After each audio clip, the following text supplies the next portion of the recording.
So welcome all. Thank you so much for coming to the webinar, Everyday Habits for Transforming Systems, the Adam Kahane.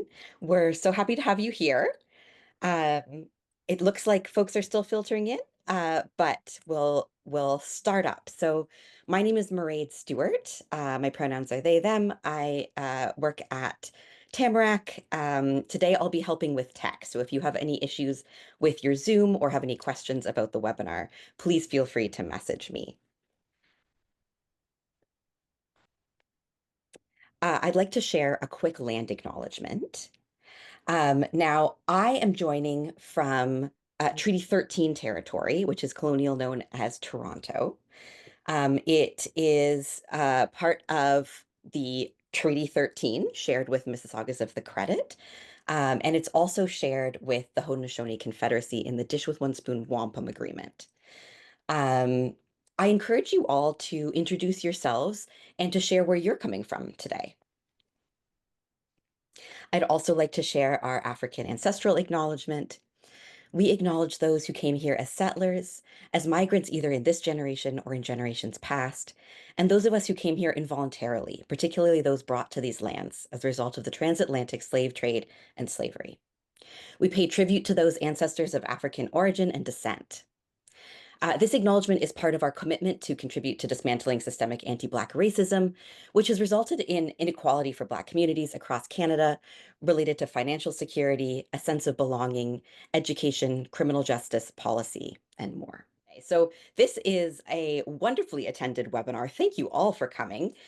We have 351 participants today from 23 countries around the world. So that is really wonderful. You have all told us that the sectors that you're coming from are very wide. I won't read them all for you, but these are some of the ones that you're coming from. Health, community, and government. You're coming from education, from innovation, from social services. So it's wonderful to see so many different experiences and uh, interests coming to us today. So I'd now like to introduce today's speakers. So first of all, I'd like to introduce my wonderful colleague, Sylvia Cheuy, who is the Consulting Director of Collaboration at Tamarack. And Sylvia will introduce our guest speaker. Welcome, Sylvia.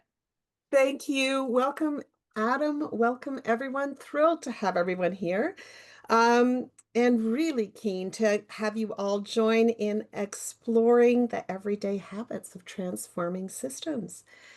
For those who are less familiar with Adam, Adam is an internationally renowned designer and facilitator of complex, conflictual, multi-stakeholder processes.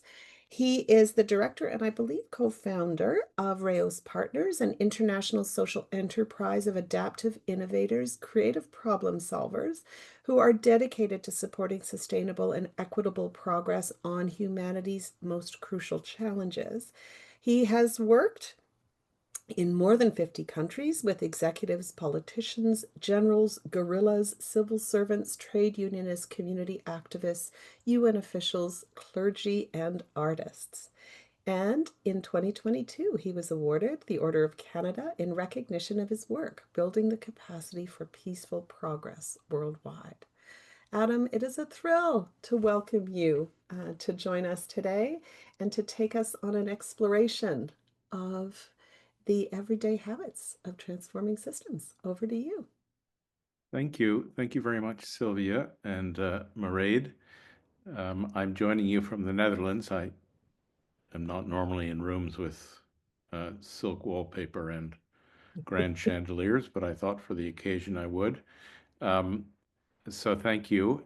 And I'm happy to see, I was just scrolling through watching the chat scroll in front of my eyes, and I won't go through all the names, but thrilled to see so many friends, most of whom I didn't expect to be here. So I'm in the Netherlands because I'm starting a micro world tour about this book with this event right now.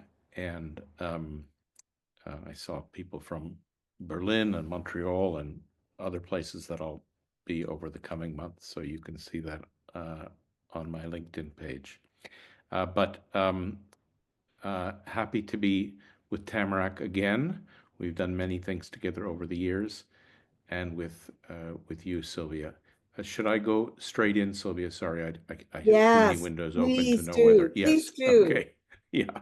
Sorry, I have too many windows on a little laptop to be able to read all the different instructions I'm supposed to be following at the same time. So I know that a lot of you have seen the book, so I'm not going to just hold off on that for a second, um, on that slide, just to say two things, and then I'll give two reminders about the book. The two things I'll say, just to summarize, is the book is about transforming systems, which obviously is a collective rather than an individual activity. And the question is, if we want to participate in that collective activity, what can we do individually, not just occasionally with a workshop once a year or a vote every 4 years, but on an everyday basis. So that's what the book's about.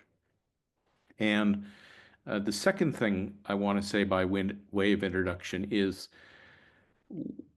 when I wrote the hard part of writing the book was to get it to get at this thing which is true but sometimes hard to see, that we live in systems.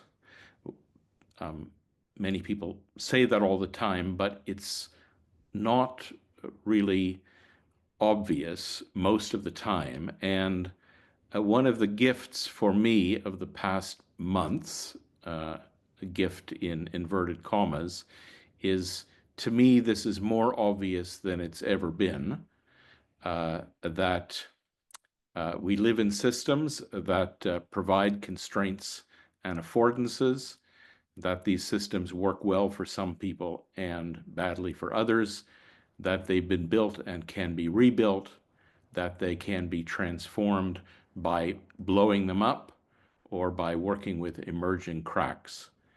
And I certainly have the feeling, speaking now as somebody from Canada, as 64 years old, of being in a being in systems that are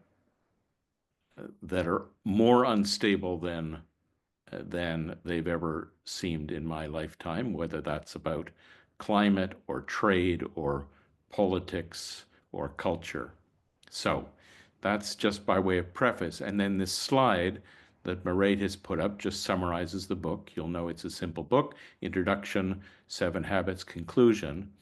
And the book offers, based on not primarily on my own experience, but on conversations with about 350 friends and colleagues over the past years, what individual everyday actions would enable any of us to contribute to transforming systems to make them more work better for more people. And these are the 7 habits. And then the next slide, Mairead, suggests that underneath these 7 habits, the basic habit or the underlying habit, which took me a long time to grasp, is what I'm calling radical engagement. Radical in the sense of fundamental, not extreme. Like the word radical comes from the Latin word for root. And the book argues, and this is the 1 paragraph summary, if you want to save yourself reading the 120 words, is that radical engagement doesn't mean participating in a system distractedly resigned, knowing it all, hierarchically at arm's length, with arms crossed, superficially, impatiently, saying take it or leave it. It means taking part in it alertly, with hope and curiosity, horizontally, leaning forward, hands on, digging deep, persisting, and above all, reciprocally and relationally. So for those of you who didn't get a chance to read the book, that's the 5-minute summary. Okay, so we have half an hour, and I'd like, to the extent possible, to go deeper into material. And I learned a long time ago that there's two ways to have a conversation like this. One way is to talk about the stuff that's familiar and obvious, but that's usually not so energizing. And the other way, which is what I'm going to propose, is to focus on what in this material um, have you found most challenging or confusing or surprising? So, what's the learning edge rather than the, oh, this is obvious edge? And I'm going to invite you to put your questions or confusions or challenges uh, into the chat, or you can use the raise hand button and say it uh, verbally. And I think what I'll do is probably take 5 at a time and um, contribute what I can, and then we'll do another 5, and we'll see where we get to. And at the very end, Sylvia is going to share quite a lot of other opportunities for those of you who want to go deeper. There's tons of things happening in the coming months, online and in person, around this material. And I see So, Liz has already popped up her yeah, hand. yeah. Thanks, Melissa. So I'll just wait. So, yeah, Liz. Hi, Liz. You are one of the people who I see in Google Docs and have never met in person, I think. Well, I've lurked in book clubs, you know. Right, yes. Yeah. Um, yeah, so in our group, all of us encountered some difficulties with tensions, whether it's you know, kind of leading into the cracks or working with unlike others or working with people in 3 dimensions. Just wondering, were there, you know, what sort of we all know what we're supposed to do. What sort of breakthrough moments have you seen for people, or you know, what sort of practices have you seen that get people past those barriers? Thanks. Um, how do you engage when you too much fear? And Melissa about the. Okay, so let me say something about these first set of questions, and then we take a second set. So what Liz said, yeah. I'm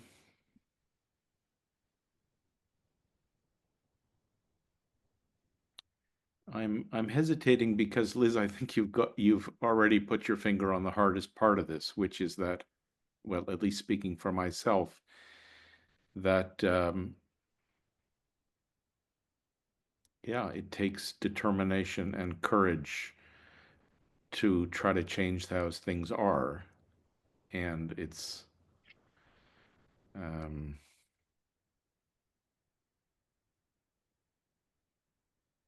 yeah, I'll say what I'm thinking, but I realize as I'm thinking it that it's only part of the story, that it's for most of us, it's easier to just go along to get along. And when I first started this book, it was Tim Broadhead who told me on this kind of call that a system transformer is a troublemaker by definition. And so for those of us like me who don't like to make trouble or who like to be agreeable, and like to be with people who like us and are like us, this is intrinsically challenging. So I think the only thing I'd say, Liz, in response to your question is, yeah, there's rewards and joy and success uh, and progress to be had in this work, and at least in my experience, it's often difficult and not easy. Just as, and this was the qualifier I wanted to make sure to add, just as the status quo is difficult and not easy for many people. So, now, Melissa, yes, chapter 2, the relating in 3 directions, is sorry, three dimensions is the hardest one in the book, and I keep trying over and over to find a way to explain this idea I've been working on for years and years about power, love, and justice, and I took another crack at it in Habit 2. But the point I'm trying to make in Habit 2 is that there's three different ways to engage with others, and they're all correct, but they're not the same. And most of us are more comfortable with one or the other. And what I've called them in the book is engaging with others as actors. This is sort of the systems approach. You know, we all have roles in the system, and how do I understand your role and your contribution, and what is it that you're contributing or ought to be contributing? That's one perspective. The second is, which I find is often overlooked in system change circles, is recognizing that everybody's also a party. I use that word, like a party in a lawsuit, a party in a business negotiation, a party like in climate change COPs, Conference of the Parties. Somebody's trying to do something and get their objectives met. And thirdly, and this is what I learned from Marcia Anderson that I referenced in chapter 1, everybody's also a relative. And the point simply is that these are three different ways of relating to people. Most of us choose one, but that's always incomplete. And so habit 2 is just encouraging us to engage in all three ways, and in particular to stretch to the ways that are less familiar. And yes, the cracks, Claudine and Beanish, if I'm pronouncing the name correctly, some of the parts of this book were things I've been thinking about for years and doing for years, particularly collaborating with unlike others is something I've written about. Seeing what's unseen is something I have a lot of experience in. And some of them were really new ideas that arose in the interviews. And particularly the one I found most fruitful is this one on cracks. This was an image that I'd never used before, and aside, of course, as a Montrealer, I'm obliged on every webinar to quote Leonard Cohen at least once. So there's a crack in everything. That's how the light gets in. But also Bayo Akomalefe has written a lot about cracks, and many people reference sorry, I'm now mispronouncing the Japanese word. Kintsugi, sorry, I don't have it in front of me. This kind of art of accentuating rather than hiding cracks. And of everything in the book, this was the one that I found least familiar and most fruitful. And the idea that you can try to transform a system by blowing it up, by overthrowing it, and there's arguments for that, and there's dangers to that. I'm quite aware of the dangers as I watch, for example, now being in the Netherlands, the danger of blowing up NATO, or the danger of blowing up the global trading system, or the danger of blowing up UN agencies, all of which we've seen in the last few months. And another way to work with systems is to recognize that they're always cracking and changing, and that's a place that they can be worked with. And of all the metaphors I've found, the crack one that I found most fruitful is this this idea that a rock climber, the way she climbs an apparently smooth rock face, is to find the cracks for her toes and fingers. And this idea that rather than trying to blow the whole thing up, where it may collapse on you or people you're trying to help, how can you work with things that are changing? So, other questions? I think, Brooke, you've put your understanding of the three perspectives into the chat. I don't know if you want to come off mute and maybe articulate it, because it'd be great to have you kind of confirm or nuance Brooke's understanding. Brooke, where are you? Yes, I see that, Brooke. Thank you. Oh, can't come off mute. All right. Okay. Yes, I'm seeing what Brooke wrote. Um,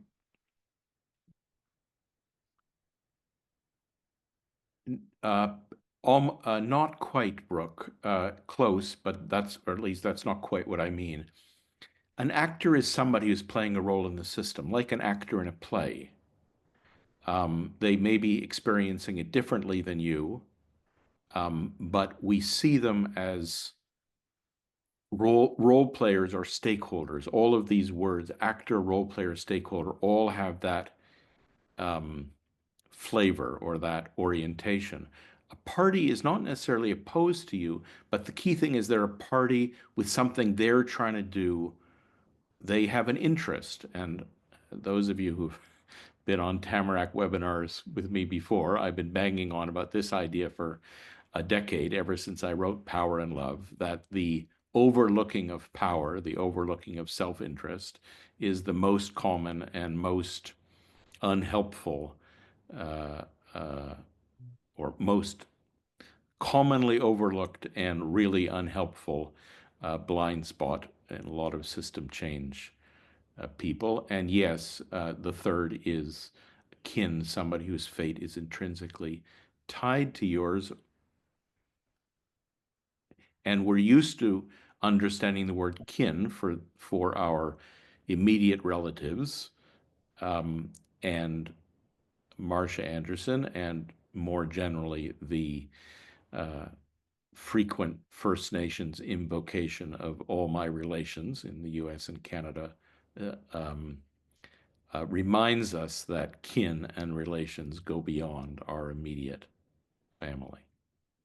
And Adam, I see Shauna has added a comment to get a little more clarity there around actors playing a part in the system. Those with privilege and power in the system is what she's Well, doing that clarification. no, not. I mean, you can be. Yeah. So all of this is, all of this makes me think. So thank you. Um,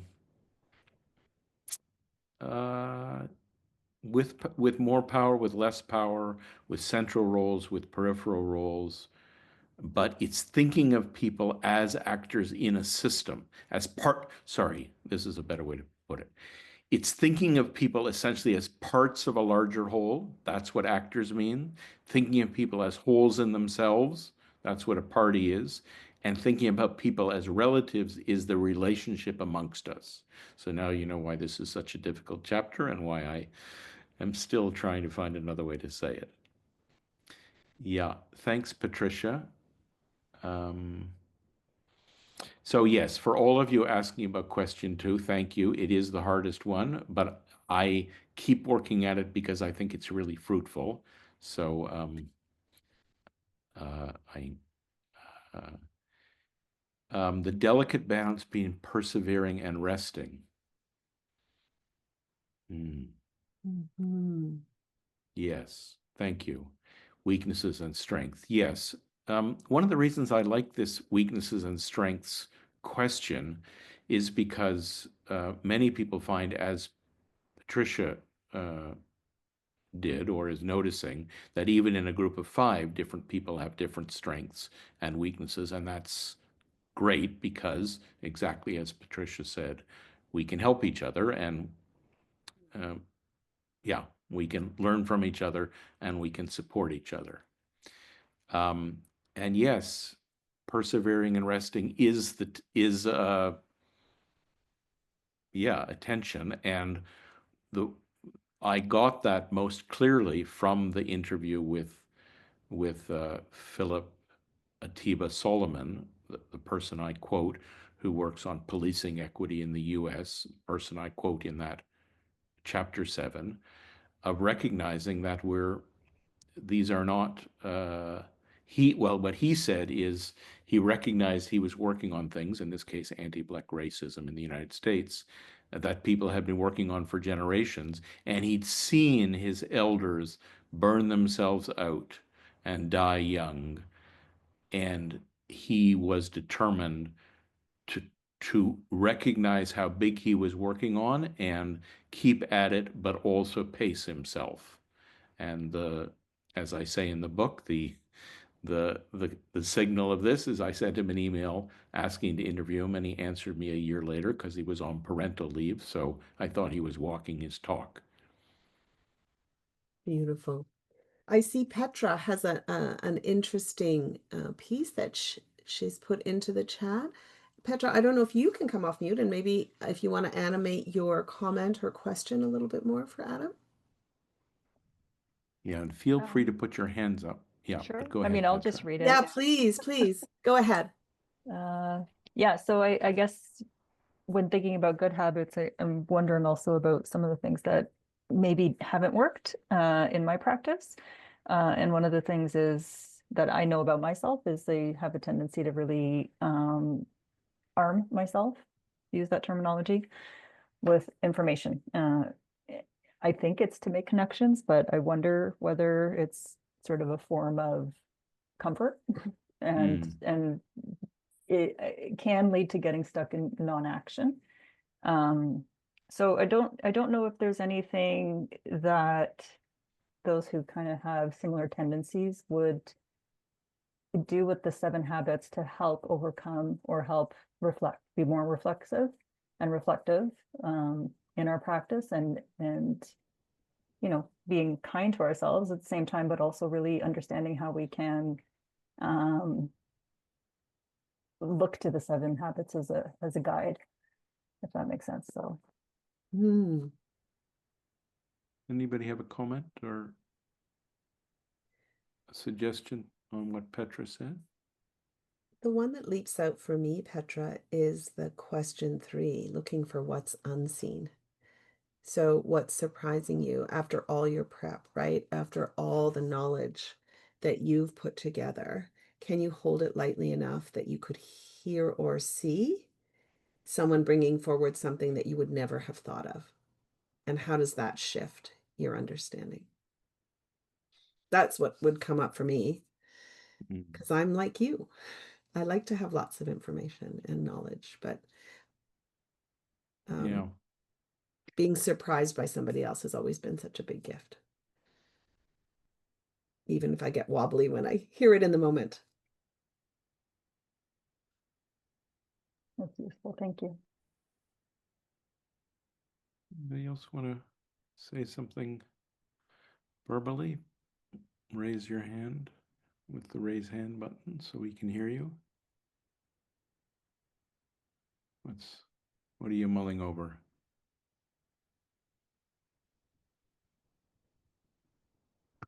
Please, Paula. Yeah, hi, Paula. Sorry, hello, I'm sorry, no video today, just audio, but if you can hear me clearly. Yes, please go ahead. Yeah. Excellent. So my question has to do with experimenting a way forward.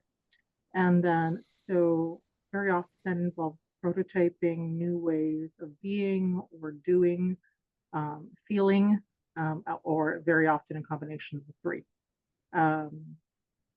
How do you recommend encouraging others to trust the process of prototyping something different than a solution that they expect from the beginning?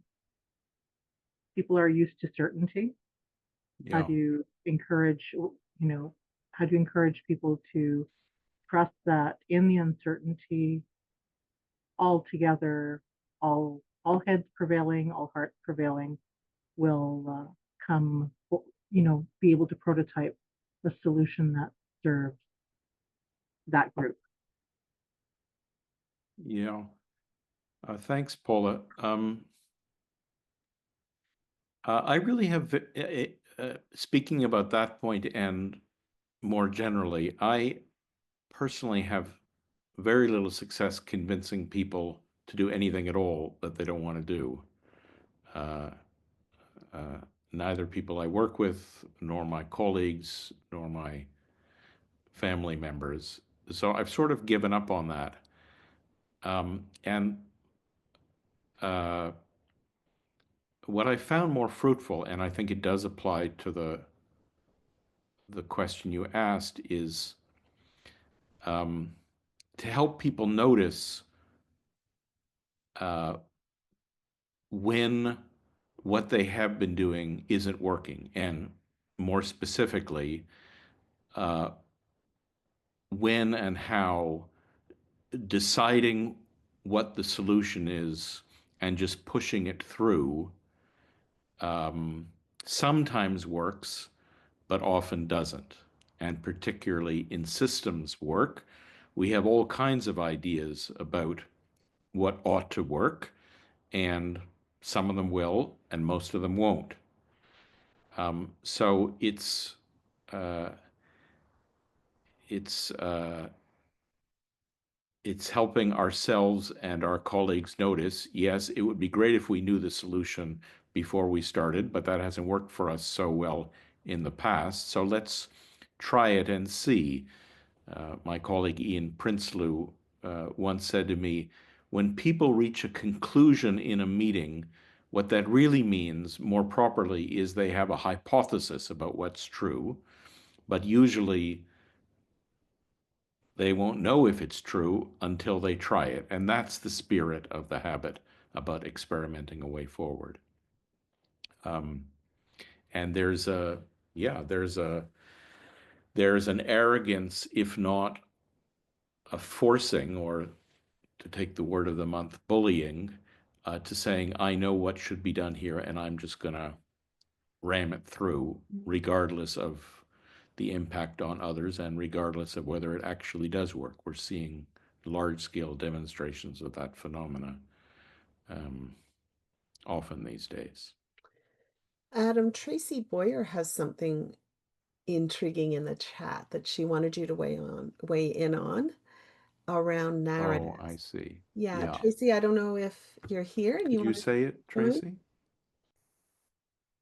Yeah, actually, it was mostly just my learning from my group partner and just about how important narratives are to systems change. And I think sometimes, I think actually David could speak better to it. So I was just listening and feeling quite inspired because I think you can get down about narratives. And I also think it's a lot about how you make the change and sharing them or shifting them. And I know, Adam, you have lots of experience over time and being able to stick with it to see those changes happen, to start in a very different place. And then also how the narratives can be part of the change or the coming to an. Yeah.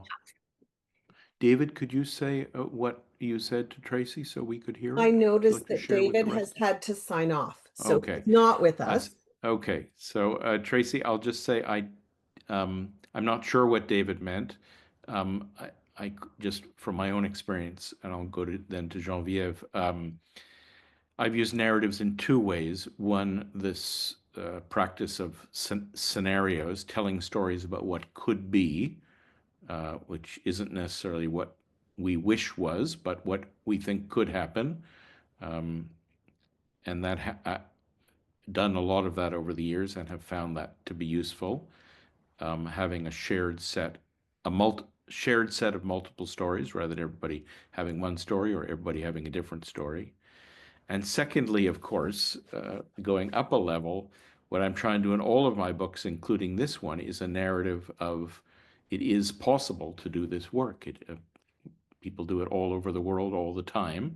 It's not easy or straightforward or guarantees, but it's possible. And so that's a narrative that I'm trying to contribute to through this work. And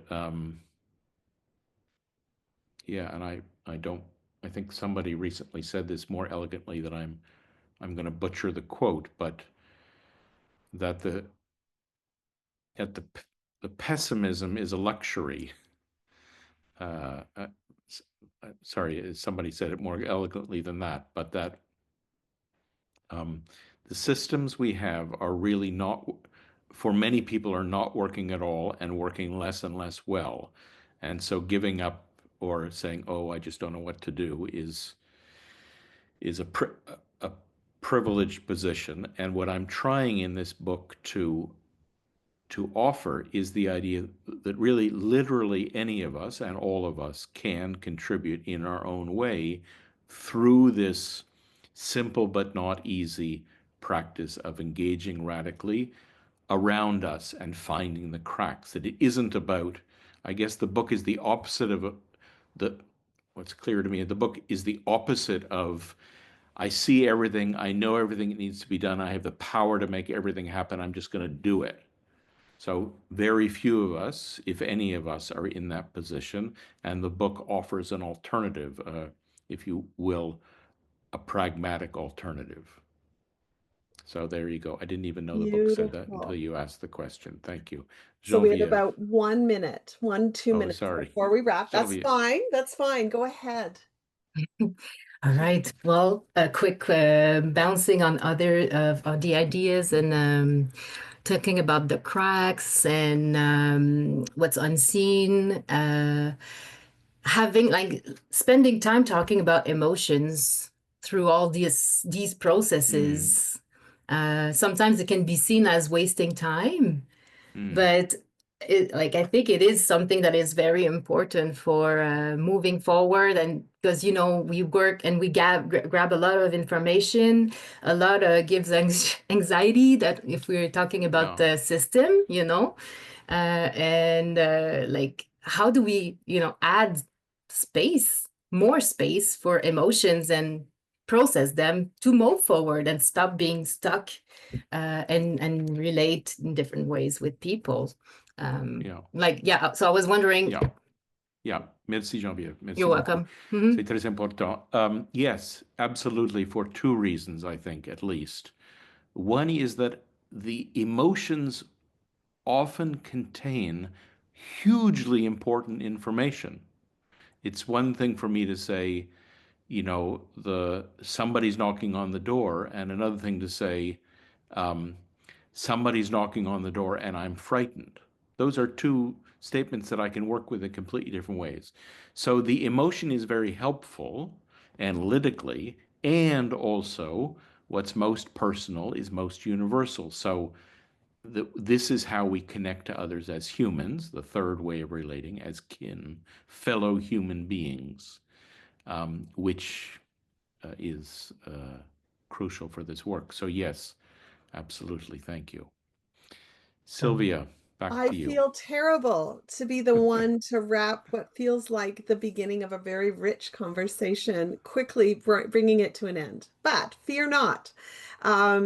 We will follow up very shortly. You'll get an email. You'll get a recording of this webinar and a number of different links as well.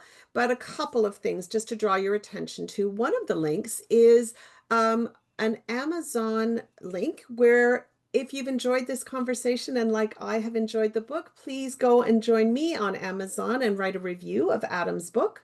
That's one option. There's also an upcoming opportunity to be part of a 3-part global study group around this.